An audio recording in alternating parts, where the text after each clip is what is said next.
wow, that was a good episode. That was a great discussion between Kurapika and Gon. It was good. Yeah, but they also chose to resolve things in the cave relatively quickly by having each person just do, I'd say, what was the logical thing to do, except Gon, who decided to just plunge his hand into the viper's nest, literally, and get not only the antidote, which he assumed was there based on just kind of data, but also get a tag with which he used to leverage their escape with the girl Ponzu, I think. Yes. Ponzu? And then they took her tag, but also kept the promise of giving her their tag so that she would make it out of this alive. It's sneaky, but it's good. It was really good. Yeah. I felt like we learned a lot about Gon in particular this episode. Absolutely, yes. Like, we learned a little bit about everyone, which I was glad they did that really quick interview thing with everyone. Because I'm guessing what he was doing is he's Netero. Like, he was looking at their results and he's going, I'm going to make some kind of bracket that reflects a little bit of where they're at thus far. Right. But there's no way I could figure out how he's going to do a bracket with 9 people and have it be something where multiple people could win, but also take into account who they are looking out for and who they don't want to fight, but they also do want to fight. It seems very, very curious that they would go this route. Okay, so he could do 3 battles of 3 on 3 people, you know? So just 3 1v1v1 free for alls. Yeah. Okay, so then what? 3 people win? Right. Or he could make it so that now here's what. Well, okay. So with 9 people, you could make it so that there are 5 fights, sort of, and then one of the people doesn't have to fight someone and just gets a bye. Okay. Or has like some opponent put up against them, like one of the examiners or something. But then it comes to 3-2. You don't get If something like that happened, I don't think that will happen. But the one reason I'm considering it is because then they could have Hisoka and the gang all become hunters. You think that we're going to end up having a full 5 successful hunter possibly kind of setup? I don't think so. I think they set it up by saying that because Kurapika and Leorio couldn't have made it this far without Gon, they don't deserve to make it the whole way because they're not going to be able to rely on Gon. Maybe. But but going by that logic, Gon, relied on Hisoka to get this far too. So is there some kind of circular way they could do the brackets? That's a great point because if this is some kind of tournament style thing, the big deal is who is Hisoka going to fight. So I think he's either going to fight Gon or he's going to fight Killua, but I think it's more likely that he's going to fight Gon. Right. So how does that end up happening? Do you think Netero is going to do the exact opposite of what they're wanting? Possibly. I could see him being that kind of an old guy where he's like, this is what they don't want. That means that's what they need in order to actually pass. In order to grow. Yeah. My thought being by that logic is we actually have 2 sets of teams. Gitaraker and Hisoka are a team effectively, and I think Netero is going to be able to tell that by their answers. So he's going to force groups of people to fight each other that they don't want to, and that's where people like the gang, like Leorio and Kurapika are going to have to fight each other. Sure. And I would love to see that. I would absolutely love to see that. Right. But it doesn't hold up for everything though because it was so lopsided. Right. So Gon actually needs to fight someone like the old man in the beginning. Sure. He needs to fight someone that is a side character that doesn't want to fight him. Right. So I could see Gon or Hodoro or whatever his name was. Or potentially Killua. Killua. I think Killua... Did Killua say that he didn't want to fight Gon? I don't think he said that. No. He said he didn't want to fight the guy with the bow and arrow. He's like, that'd be boring. Right. So I don't think Killua and Gon will fight each other in the beginning. I don't think so either. And that's one of the other questions. But Is this here's the going to thing, be just- a multiple... Yeah, I think so. Yes. Okay. Because I don't think it's going to be a tiered bracket system, like any kind of build-up towards something. I'm thinking of something kind of circular. So imagine where they each have to fight 3 fights, and it's 3 different people, and they look at your win-loss record, and then they take the... So it's not single elimination. I like it. Right, and then they take those people with the best win-loss record of, like, they have to beat this certain... They have to cross this threshold, and then that takes them into being potential hunters. And that's what, and that could be a way that they could do it. They could basically because he asked them 3 questions. Right, he asked them 3 questions. So each of those 3 questions could represent a fight. Right, and your point about the circular thing is great because with 9 people, unless you wanted to do 3 1-on-1 battles. You can't really do a tournament with that unless you have people fight multiple fights. That's the one way you could do it. Like you guarantee multiple fights even if you lose. Right, because maybe it's one of those things where it's not did you lose any of your fights, but who has the most losses. And it's like the bottom 4 or bottom 5 or whatever, or anyone who loses twice or however they decide to do it.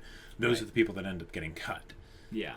The part where I'm confused in is why was everyone kind of so shocked by the way he visualized it? Because when they did that, it's basically saying, when the viewers, the audience look at this, we're gonna go, huh? Whoa. Yeah. Like what? Right. And that means that it's not going to be really brackets in the way we think of brackets. Right. Exactly. Because that's the only data that we know about what he was writing on there. So I did the brackets, and we're like, oh, it's a tournament. Cool. Right. Okay. But then everyone else is all like, there's there's 9 people, and then also everyone else looked at it like, what? Like, and are you sure about this? I hope they deliver on that because that would be so unfortunate to build up to this tournament and be like, oh, it's going to be so strange, so weird, so wacky, different, whatever. And then you look at what Netero actually drew, and it's like, I could have come up with that. Yeah. Like I hope I can't predict what actually is going to be because on there. The surprise would be great. The surprise would be great because kind of what we've experienced thus far with the Hunter exam up until this point is a lot of things that test the endurance of them as people. So each of them has some kind of limit that they have to essentially push past in order to become hunters. And usually there's also some kind of trick to it too. Things are not what they immediately seem. Very much a not obvious kind of direct step in how to actually succeed in this. So maybe there is a trick to the brackets. Sure. Maybe the idea is that you look at this and you have a clear goal, win as many fights as you can. Yeah. But it's not obvious actually as to who is going to pass.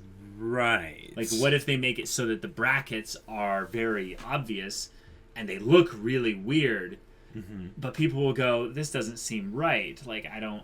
And then someone like Karapika goes, no, that's the point. There's something hidden in here, and we're supposed to figure it out. Now, what if it was... Okay, so one of the things about a tournament, like what we saw in My Hero Academia, is that sometimes people just get set up against the wrong people, right? Right. And they're like, there's nothing they can do. Like they're going to lose. Right. What if this was the opposite of that, where basically... Netero is not just wanting to make sure that the best people make it into to become hunters, but he also wants to basically pit people against other people that will test them, that will really push them, so that in any fight, either side will have the potential of winning, right? Right. And it's basically who will rise to the occasion.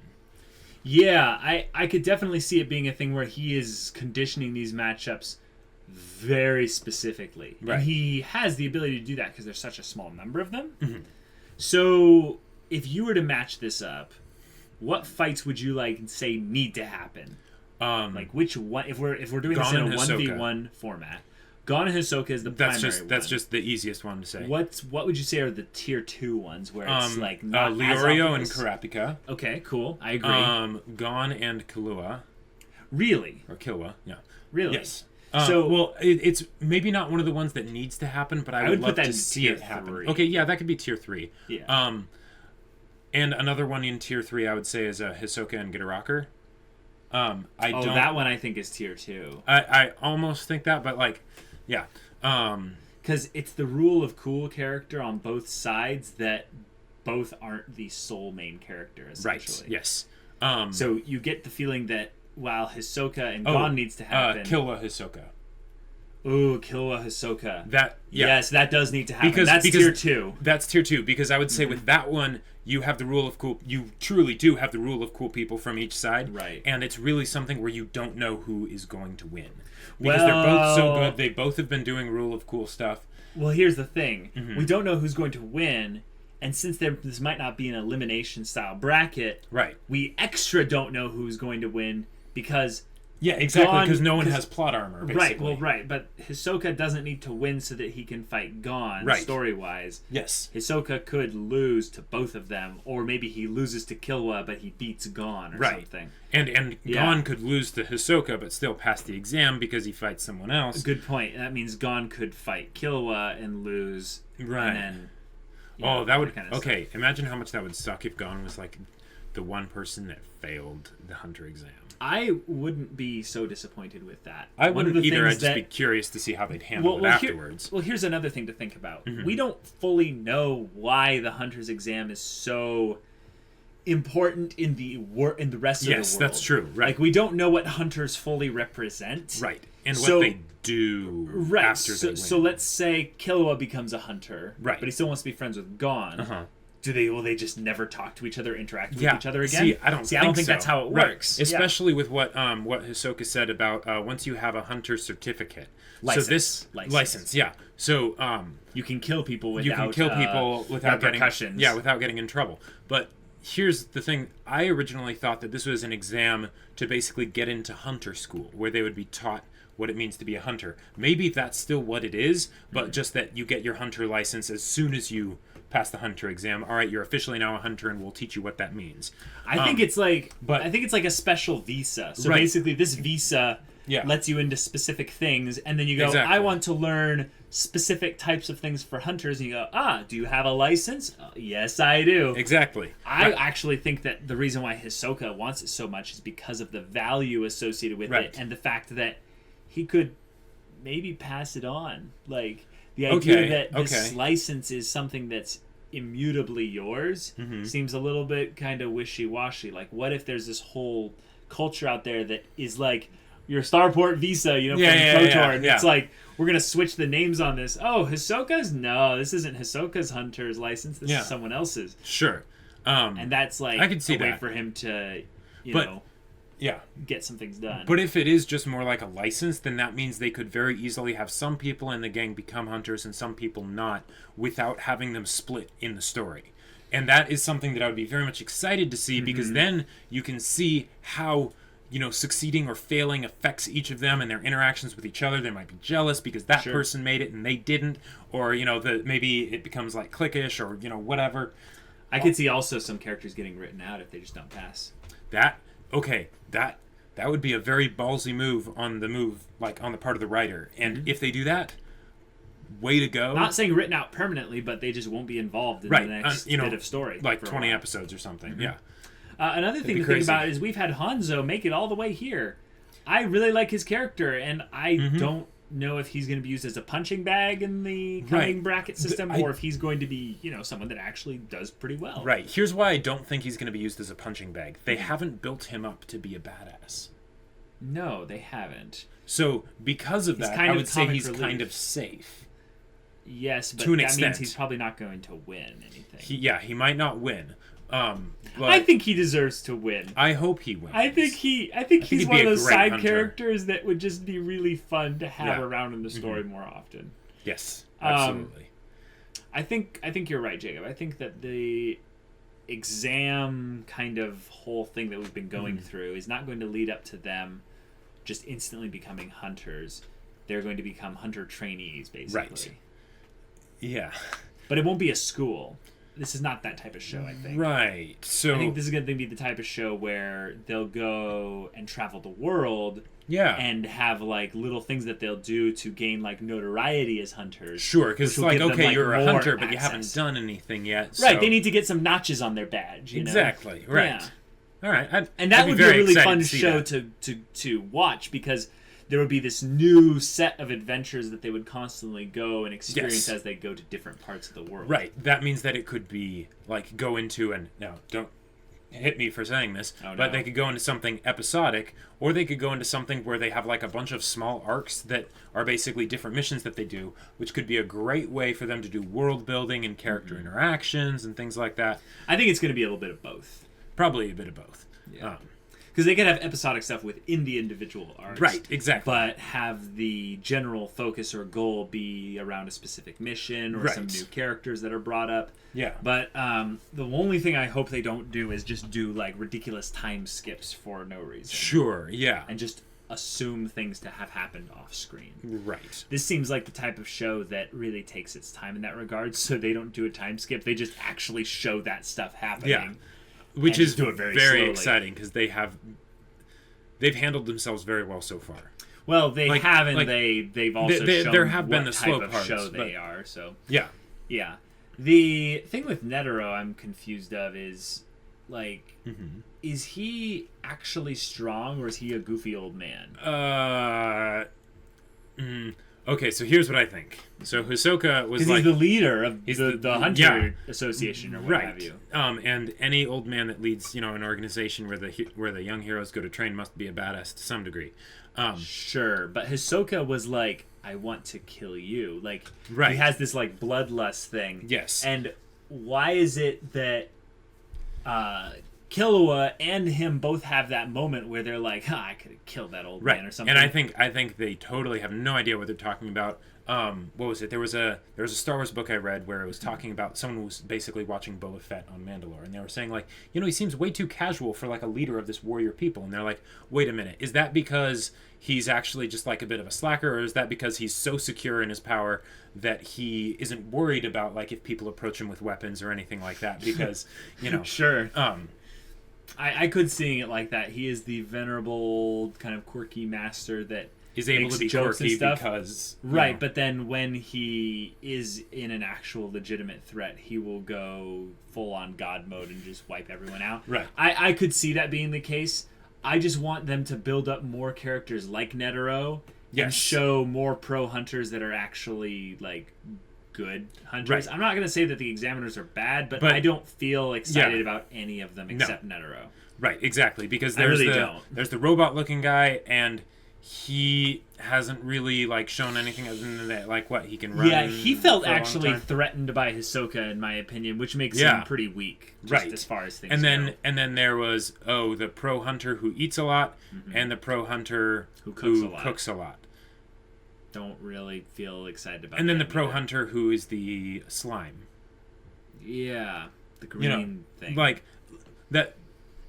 I would like to see like these unique designs be made in such a way that I feel like respect for them. I'm like, ooh, you are, yeah, I need to respect you. You are something big, and I'm sure that some people would be like, oh, but you just don't understand. The green guy is actually like really powerful and really strong. So I'm like, yeah, that's cool, but we just haven't seen that yet. He doesn't communicate it. So maybe have the pro hunters have to deal with a problem after the exam, and then Gon and Killua and all of them get some kind of direction as to how they can help the Hunters Association in the future once they get stronger and more effective as hunters. Or you could also have one of them basically have one of the fights go a bit too far, start to go too far, and then have one of the pro hunters, not Netero, like what was the name of the girl? Or well, just any of them really, basically step in and stop the fight, and you're thinking like, oh, they're just, whatever, they can't do anything super crazy, and then they step in and it's like, nope, this is over, fight's done, go back to your places. Do you think these fights will be lethal in the upcoming well, if it's not single elimination, then they better not be. But that's a good point, though. Would they put any of them into a fight to the death kind of deathmatch style thing? Maybe that's what Netero showed. He's like, I'm gonna do a death match, and they're like, are you serious?